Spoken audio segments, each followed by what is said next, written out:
Hi guys, it's official, I've bought a new boat. And by new boat I'm of course referring to the Warrior 38 I featured in my last two videos. I've been a little bit reluctant to go into too much detail in those videos. I told you guys that I made an offer on the boat and that offer was accepted.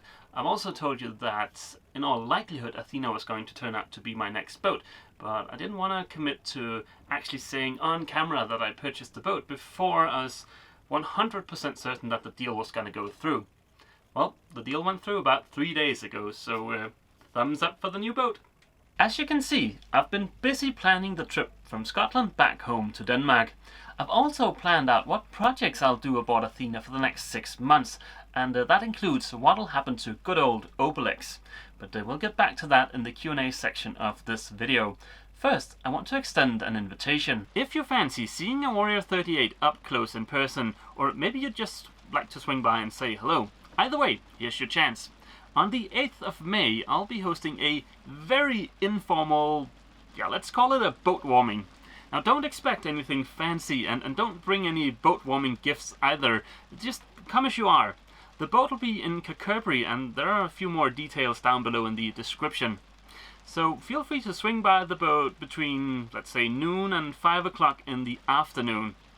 I have a semi-long list of items to get done before the boat is ready for the trip back home to Denmark, so that's why you shouldn't expect anything fancy. I don't have the time to put that together, and that is also why I'll very politely be pointing any stragglers towards the companionway around 5 o'clock in the afternoon. But it would be really awesome to get to meet some of you guys from the UK. There is one more thing I want to mention before we get to the Q&A section of this video.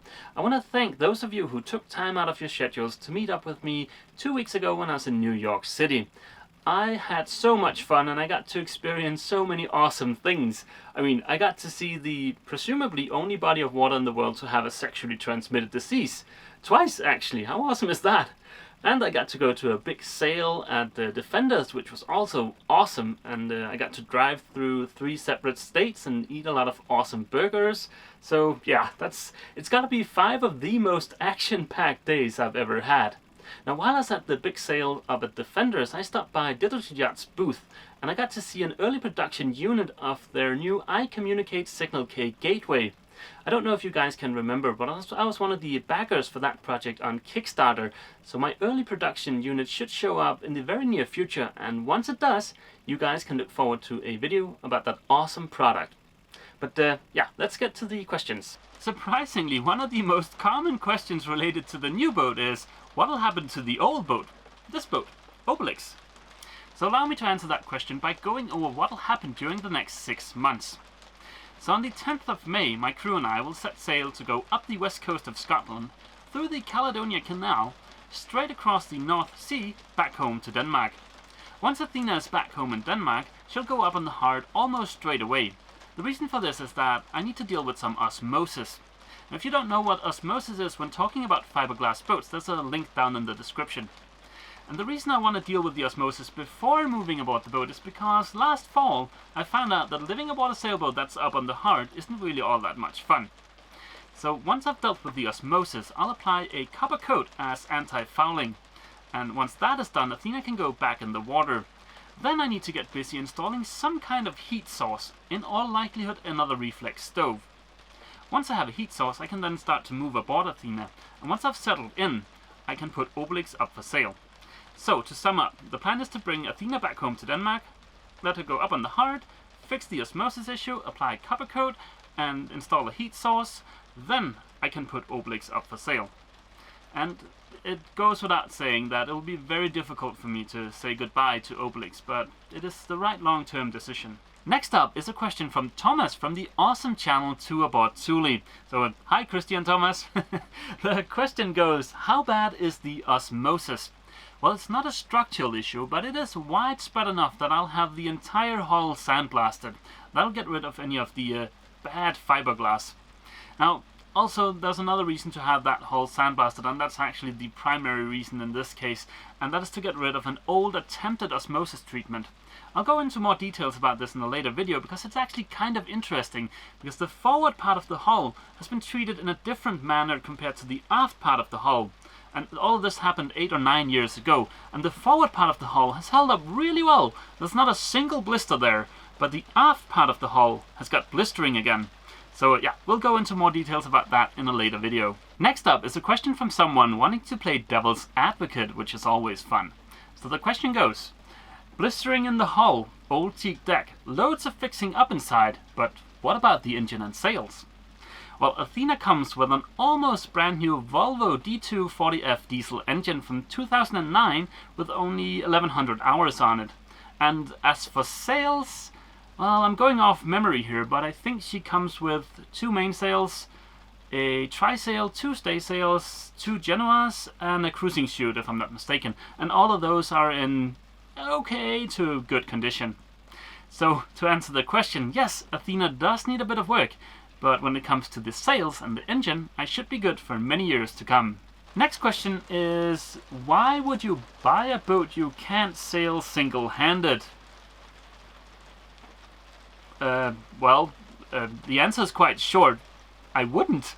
I don't know why you assume that I can't single-hand a 38-foot boat, but in some ways Athena is actually going to be easier for me to single-hand than Obelix, because aboard Athena all lines are led aft, and she comes with not only a furling Genoa but also a furling mainsail.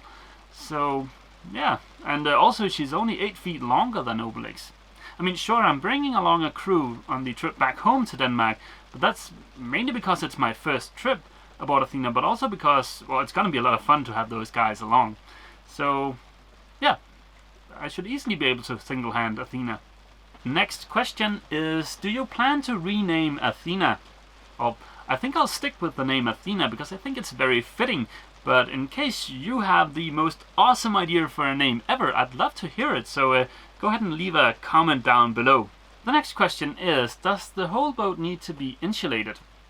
Well, most of the boat does need a bit of insulation, yes, but that's because I plan on doing a lot of high latitude cruising, and also because it's gonna make living aboard a little bit more comfortable. So yeah, I'm sorry, you guys are in for another 9-part series of me trying to insulate a V-berth.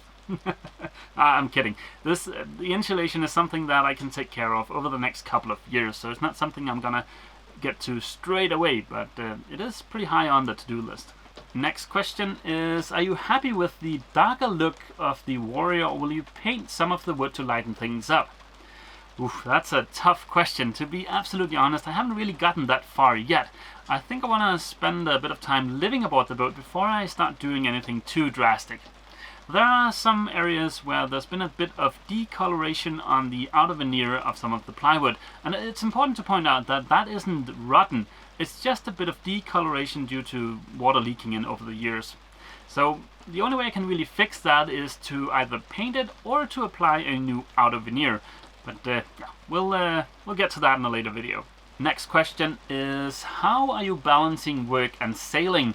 Does your job allow you to work remotely, or are they just very supportive?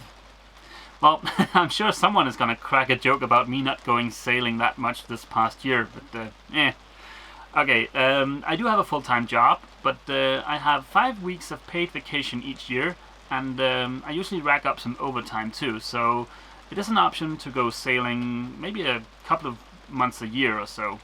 Just like I did the first year when I started uploading videos to YouTube. That must be 2 years ago now.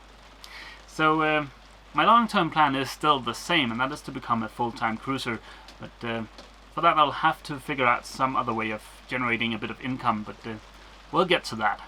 The next question is, any concerns about your dog getting up the companionway stairs? This is perhaps the second most common question I've received in relation to the new boat, which is a bit funny, but I get it.